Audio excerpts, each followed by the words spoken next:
This podcast is brought to you by Free Buddhist Audio, the Dharma for your life. Our work is funded entirely by donations from our generous listeners. If you would like to help us keep this free, make a contribution at freebuddhistaudio.com/donate. Thank you, and happy listening. So first, if it's your first night to Sangha night, if you just come off the intro course and it's the first time you've come to Sangha night, you're so welcome. You're in the right place. You've done well to get here. Well done. Yeah, so it's the second week in the new series, Encountering Enlightenment, and it's about how mad it must have been to actually have met the Buddha, to have been in his presence. And we're going to hear lots of stories about that. And we heard last week about how Siddhartha Gautama, who was the Buddha to be, began his noble quest. How he had a massive shock of realizing the unavoidable nature of old age, sickness, and death. And we've all had that. Every single one of us has had that in some way, otherwise we wouldn't be here. The shock of realizing that there must be more to life than this. So no matter how we've come to the Dharma, if we've done everything right by having, gone to school, good career, nice relationship, we've been a good person, a law-abiding person, or we've struggled in life and had to fight all the way, or we've experienced great loss, or we've drifted, or there'll be 50 different reasons why we came to the Dharma, but at the heart of it will have been there's something else to life. So we've all thought that at some time or another, what's the point of it all if all we're going to do is get old, get sick and die? There's got to be more to it than that. There's got to be more than trying to grab happiness in things that don't last. For Siddhartha, that big question came out of living a life of luxury. He had 3 palaces, one for each of the seasons. He had 3 different lakes of lotuses with different colors. He had them at that time. Of course, luxury at that time we wouldn't see it in the same kind of way. For him, though, he had an absolute life of luxury. He had no struggle. Everything absolutely handed to him on a plate. He had everything he could have possibly wanted, but it wasn't enough. He had no meaning in his life. And the point comes when he really sees the fact of old age, sickness, and death. It really comes home to him. There's got to be more to my human life than this. And he sees this 4th sight of the wandering holy man. And that gives him a glimpse of another kind of life. The simplicity that he sees in the face of this wandering holy man, who doesn't seem to be trying to get happiness from stuff.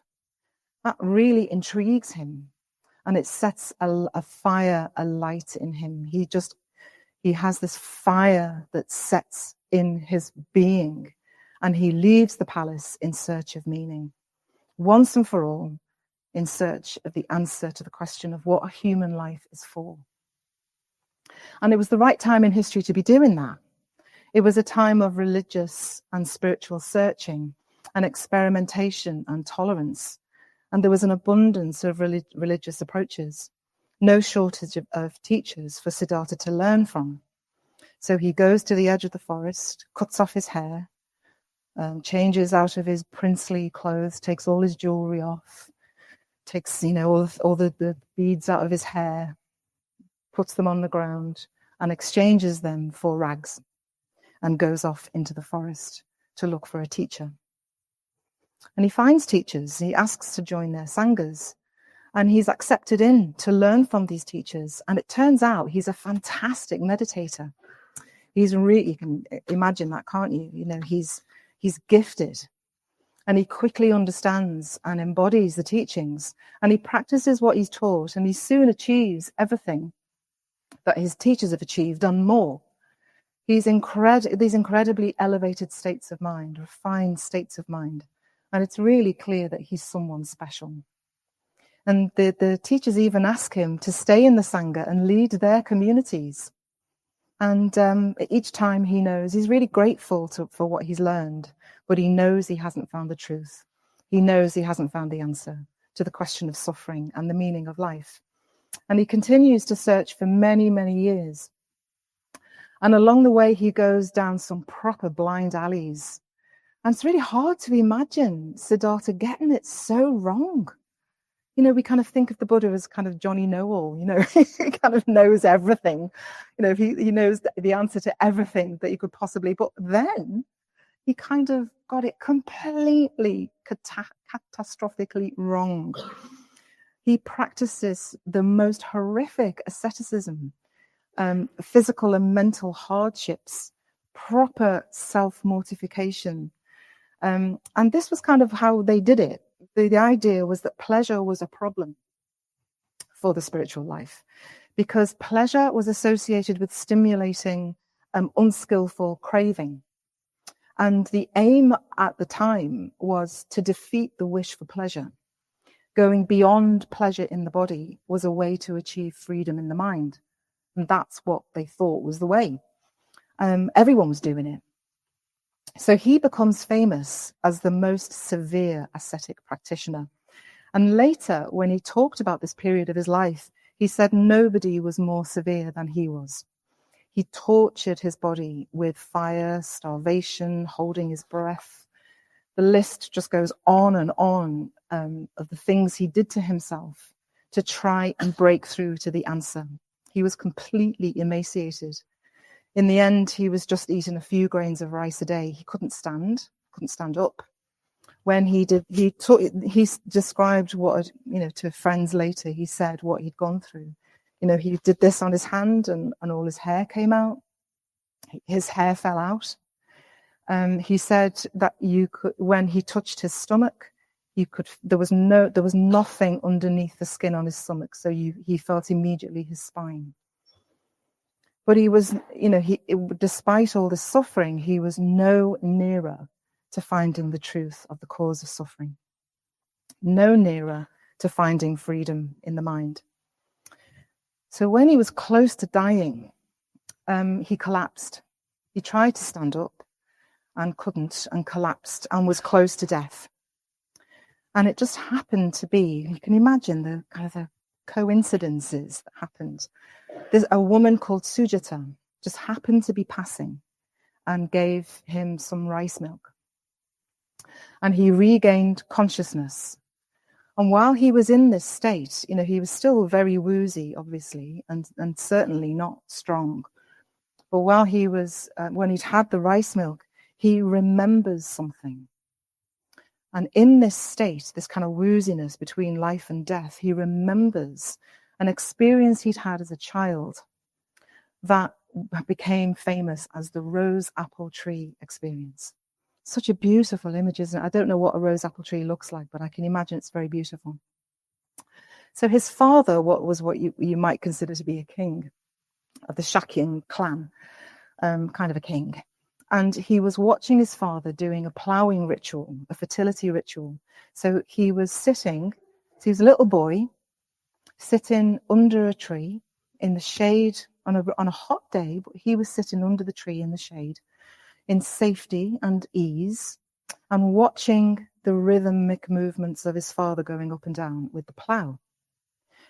And in this state, pleasure arose easily, and he quickly entered into the first dhyana.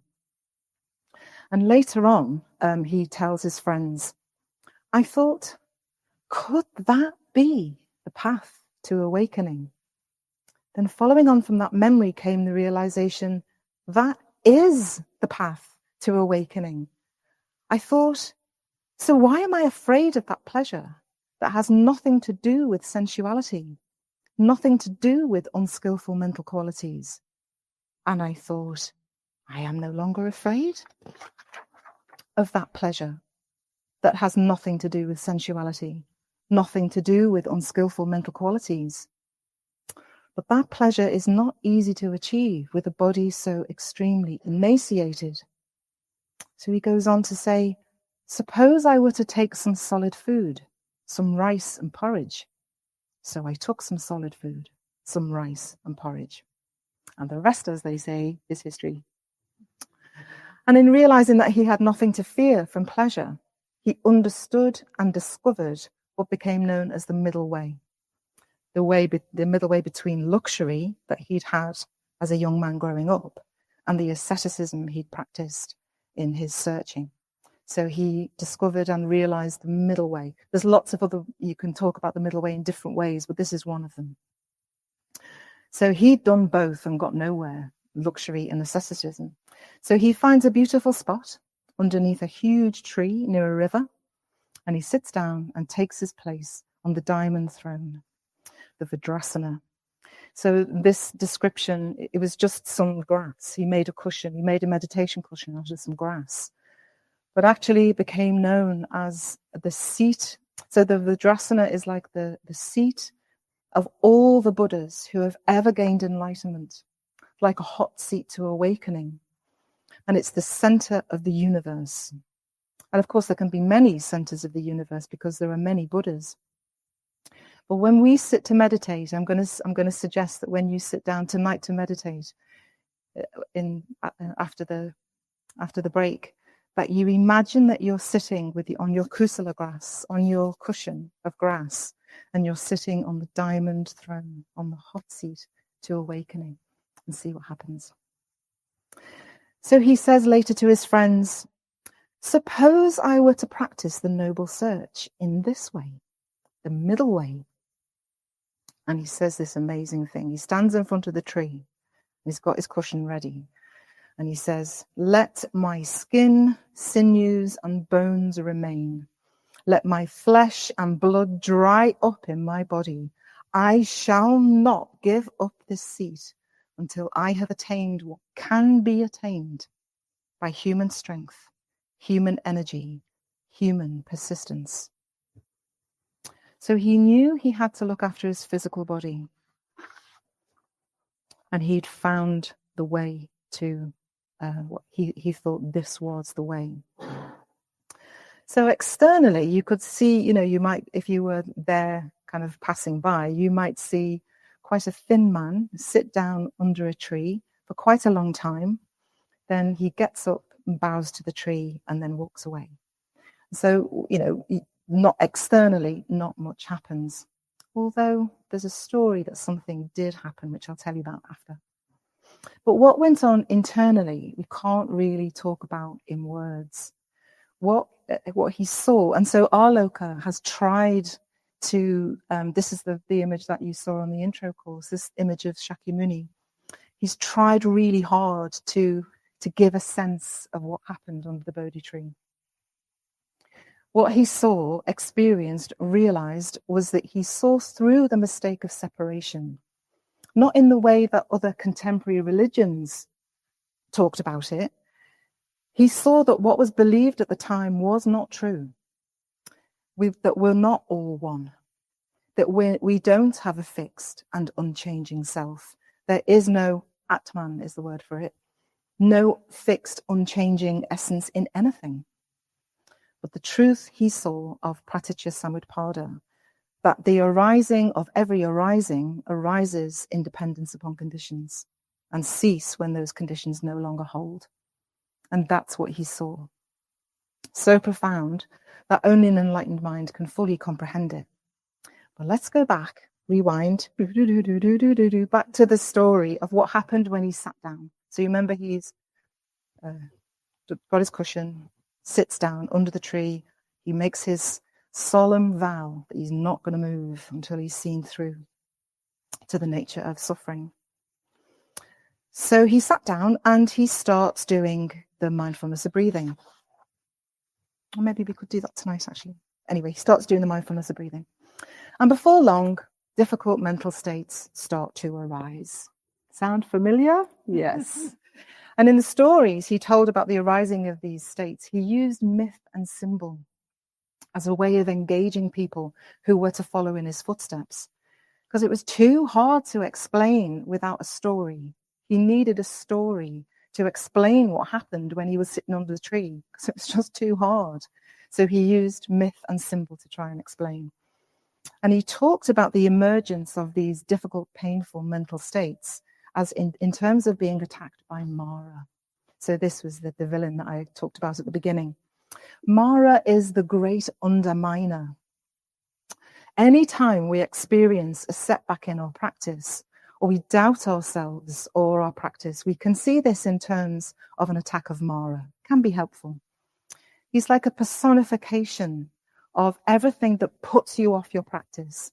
He's a masculine archetype, a bit like the devil in Christianity, but he's not really.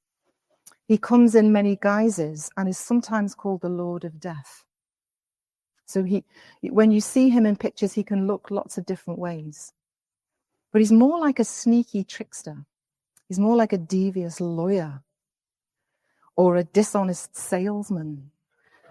You know, he's a loser. He's a bit of a loser. He's like a slimy kind of sneaky person. And he just wants us to be beset by greed, hatred, and delusion. That's all he wants. And he'll do anything to stop us getting free, so that we remain trapped in his kingdom of samsara. So it's a great story. And as I'm talking about it, you can kind of use the myth to see underneath, you know, what the meaning of it might be. So he doesn't want anyone to escape into nirvana. He wants to keep you trapped in your maddening thoughts of greed, hatred, and delusion. He wants you to believe that your thoughts are true, and that you will act on those thoughts, your unskillful thoughts. That's what he's after. He's really jealous. He really wants to be better than the Buddha, and he's always in competition with him. And he's just trying to stop people getting free. And anyone who was to later on hear the teachings of the Buddha, us, so he's definitely onto us as well. So it's not surprising that Māra pops up here when Siddhartha is so close to enlightenment. There he is, sitting on the diamond throne. Māra is going to come. If ever you find yourself in a situation where you feel like you're on the edge of some kind of breakthrough, you can expect Māra to pay a visit. And he continued to pop up every now and again, even after his enlightenment. So that's interesting, isn't it? That Māra's still around, even after he was enlightened. Anyway, so the Buddha begins to experience the hindrances, same hindrances that we talked about on the intro course, exactly the same hindrances, difficult and painful mental states based in greed, hatred, and delusion.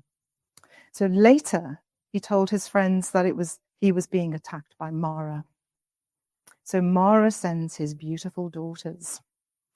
They're called craving, discontent, and lust. And he sends his daughters with one aim, to tempt him to follow them off his meditation cushion and go with them into the woods, which is what they want him to do. So even somebody on the edge of enlightenment can still have this stuff going on. So it doesn't, like we can look at our experience and think, oh, well, obviously we're going to have this. Can we see this in our own meditation practice? Craving, discontent, and lust. Sexual or romantic fantasy, thinking about food, really enjoying being annoyed with someone. What do we do when this stuff arises in the mind? So this is a really good question for us. We can't, well, I'll talk about that in a bit later on, but we can start thinking about, okay, what do I actually do when this arises? Do I just think, oh yeah, that's all true? Or do we think, Māra, I see you, Māra. I see what you're up to. But Siddhartha remained completely unmoved. He was just absolutely fine. He saw them for what they were, just thoughts. And he knew that to follow them was the way to suffer more, not less. When Māra sees this, he sends his daughters away in a fit of rage. You can just imagine, can't you? Just imagine that scene. We'll have to act it out one. Oh, we've kind of put it into the panto quite a few times, haven't we? So Māra then, his next trick is to send in his armies, whose weapons are ill will, doubt, craving, hatred, anger, jealousy, all the horrible stuff, in the form of these horrific monsters. It's worth reading the sutta, actually, just to hear the descriptions of these monsters. Oh my God, I would run a mile. They're so scary. They've got tusks sticking out through their faces. They've got their heads on upside down. They've got bodies back to front. They've got these scales and teeth and claws. Oh my God, they're so scary. But Siddhartha has built a defense around him. It's not really a defense. You could kind of think of it like that, but it's an aura, like a sphere. And, when you look, I'll go and have a little look at the back there. Can you see the Buddha can you see he's sitting there? That's the kind of thing he creates around himself, of loving kindness. So he has this aura of loving kindness around him. And when the armies throw their arrows, so that, have you ever seen those films of Agincourt, and you've got the boat that they're kind of doing it, and they all go over to the enemy. Well, it's like that. But they fall on his aura and turn into flowers. Aww. And the boulders turn to flowers. There is absolutely nothing arising in Siddhartha's mind to distract him. And that's something we can think of, isn't it? If this arises, can we do that too? He knows they're just thoughts. Just thoughts arising from past actions. He can just let them come and fall at his feet as flowers. His field of metta, his field of loving kindness was so strong that nothing could get past it. So we can think about our own practice of metta. This is all about love. It's all about love. That's all it is. It's just a practice of love. Can we practice that loving, having a loving sphere around us? I've got one at the moment that's green. That came off the retreat we did. So yeah, mine's green with Tara in it. So that's what I've got at the moment. It's a good way to practice. So Māra is really furious now. Because sending in his armies usually works. His daughters, if his daughters don't work, if somebody's kind of really holy monk and they've taken a vow of celibacy and they're really like, no. But the armies, they usually work. He just can't work out how they're not working. But what comes next is so interesting, so touching. And I thought, oh God, this is so amazing. It makes me really love the Buddha even more. So he knows Siddhartha inside out. Māra knows Siddhartha inside out. Of course he does, because it's his own mind, not me. But let's stay with the story. He knows his sore spots. He knows which buttons to push. So Māra digs deep into Siddhartha's mind and finds something that Siddhartha has never quite managed to let go of. He attacks his manhood as a Shakyan warrior and calls him a weakling and a coward. So Siddhartha was born into the Shakyan warrior clan. So he was, apart from being gorgeous, I always imagine the young Buddha as being really gorgeous. He's really athletic, can ride horses and shoot his arrows and things like that. So he was a warrior, brave and courageous soldier. He was a really, really very manly man. And he was from this warrior clan, Shakyan clan. And Māra goes, he's saying, your family would be ashamed of you, seeing you there, sitting there like a beggar. What are you doing? Your birthright is a Shakyan, and you're sitting here under a tree, meditating. And he gets right in there. And if that was arising in Gautama's mind, in Siddhartha's mind, it must have been a sore spot for him. It must have still bothered him. Even a trace in his mind, it must have still bothered him. The doubt that who he was, what his birthright had been. He should have been king. He should have been leading his people as a king in the Shakyan clan. And here he is in rags, sitting under a tree. Somehow that must have still bothered him. He turned his back on his family and he disappointed his father because his father wanted him to be a king. He'd done everything he could to help him be a king. And here he was sitting under a tree in rags. What if Siddhartha could still claim his birthright? He could just give up his quest and go home. And they'd welcome him back with open arms and he could just go back and be king. It must have still been there for Māra to be saying, what are you doing? Maybe it wasn't too late. I think that's so moving, to think that that was something that was still bothering him. So we can start to think, okay, so that was what the Buddha, that's what Māra, he picked on this personal thing of him. So, if it was me, it would be, what are you doing? Where are the kids? Where are the kids? Are the kids all right? What about your grandchildren? What are you doing sitting under a tree? When your family need you, you're a nana and you're a mother, what are you doing? That would be my button that would be pushed. We've all got them. We're all different. Ours wouldn't be the Buddha's one because that was his. So we can think about what our particular button is, that what is the big doubt? There could be something for us to be interested in. We could have had amazing careers. We could have had the big house, the fast car, the amazing holidays. Do we feel we've disappointed our family and friends by rejecting all that stuff? The fame, the fortune, have we wasted our life in this commitment to the holy life? Big doubts. So, for me, it was being selfish. I'm selfish, sitting in meditating, going on retreat, being selfish, leaving the kids behind, leaving the family behind. Then what would happen was I'd say, oh, here we go. I see you, Māra. I know what you're doing. And then I'd think, I know for a fact that me meditating here will make me a better mother, a better nana, a better member of the family. I will be better for having done this retreat. I know that's true. And Māra would just kind of slink and think, oh. But he'd try again, something else. That would go and then there'd be something else. So that's something we can think about in the group. So all we have to do is be aware of the button being pushed. And the awareness itself is enough for us to be able to go, I see you, Māra. That's just a thought. I'm not going to have anything to do with that. It's not my business. None of my business. Off you go. And Melissa's got this really good thing going at the moment where she says to Māra, before we even talked about the talk, she was saying, that's what I'm doing. She's like, yeah, whatever, Māra, whatever. What is it you say? Thanks for sharing.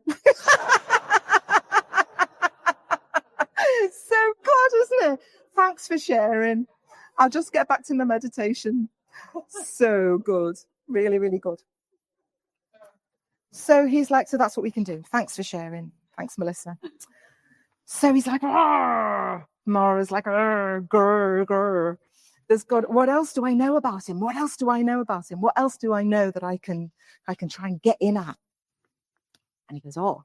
So there must have been for Siddhartha a little trace of an imposter syndrome. There must have been something in him that made him think that he wasn't quite up to it. Because Māra gets right in there with the last one. His last taunt is that he's not worthy. He's not good enough. He says to him, who do you think you are? Sitting there under the tree with your cushion and your blanket and your rags. Who do you think you are to think that you're worthy of greatness? How dare you sit there? So often this comes up for people, doesn't it? So often it comes up. They don't doubt the Dharma so much as they doubt that they're good enough to practice it. In training for ordination, we see this quite a lot. Certainly in my own practice, that was true.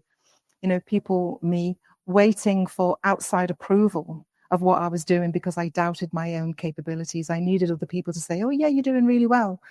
But part of the process of growing is to really learn to trust your own process, to have deep conviction that you have the tools, that you are good enough, and your way might look different. Your way has to be your shape in the same way the Buddha's process had to be Buddhish. It had to be Siddhartha shaped. He had to come up against these things for him in the same way we've got to come up against our stuff too. So we just have to keep going and let our friends witness it. Witnessing is very important, isn't it? So we can talk about our doubts. Am I good enough? With a good friend. We can do the work that we need to do on that very, very common thread in the West, that we're not good enough in some way.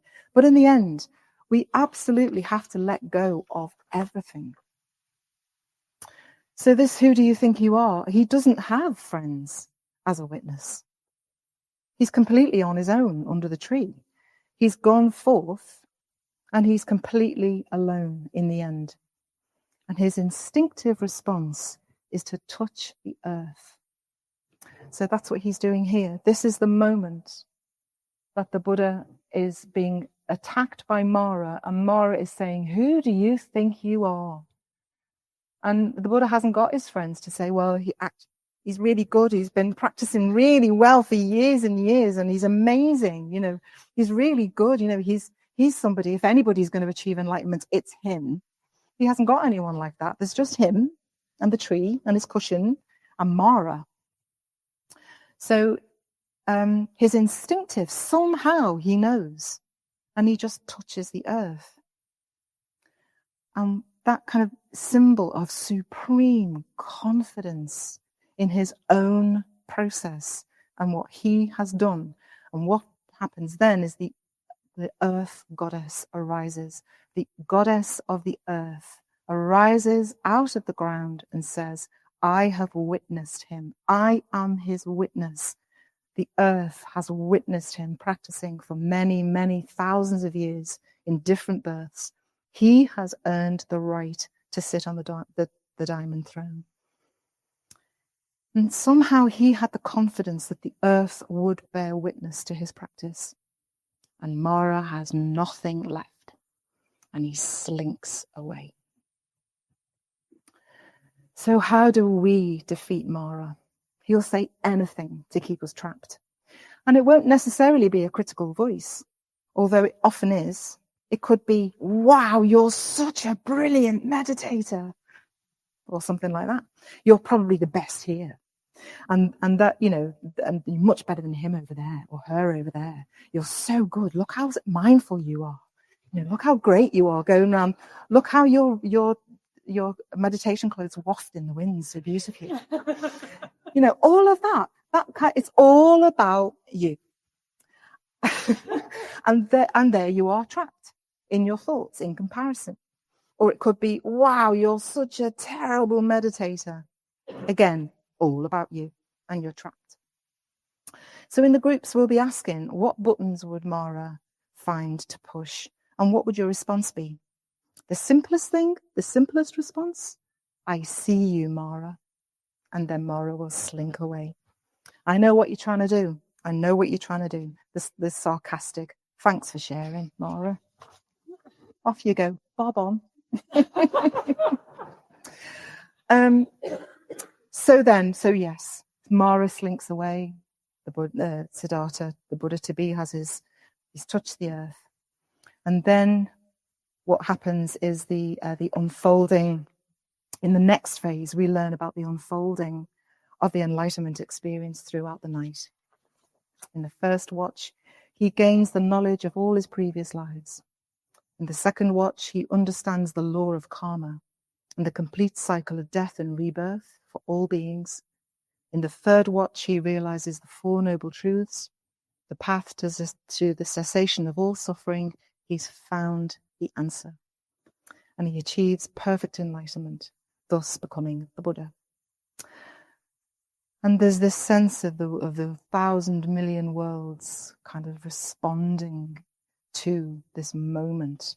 It's almost like an explosion of waves of love that just ripple out and out and out and are still rippling out in this room right now. They've never stopped. That moment of enlightenment has continued to ripple out to us sitting here in the hall tonight. And flowers. So this is when people say, "Oh, you wouldn't see very much if you just see somebody getting up, bound to the tree and walking off." Well, I don't think so. I think flowers fell from the sky. I think there was heavenly music being sung by the trees, and the animals sang in rejoicing for what had just happened.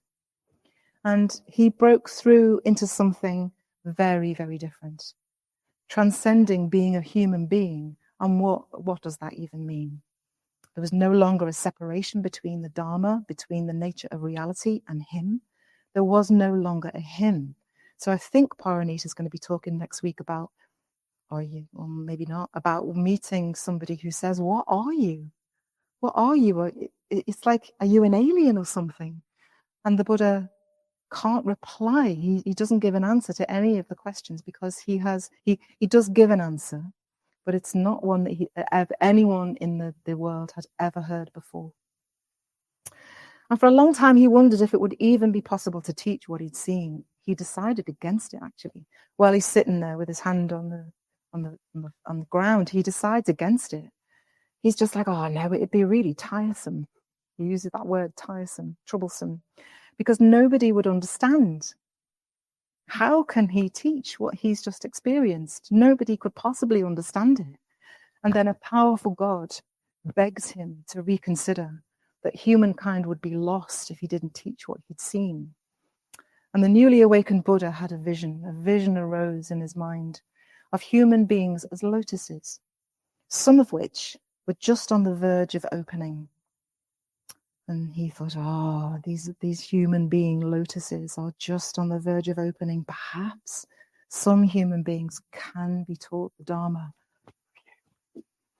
And he started his wanderings to make known the truth that he had discovered.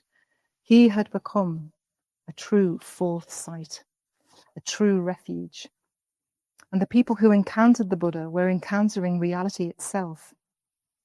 And next week we'll hear about, when the story continues, next week we'll hear about when he went back to see the people that he trained with.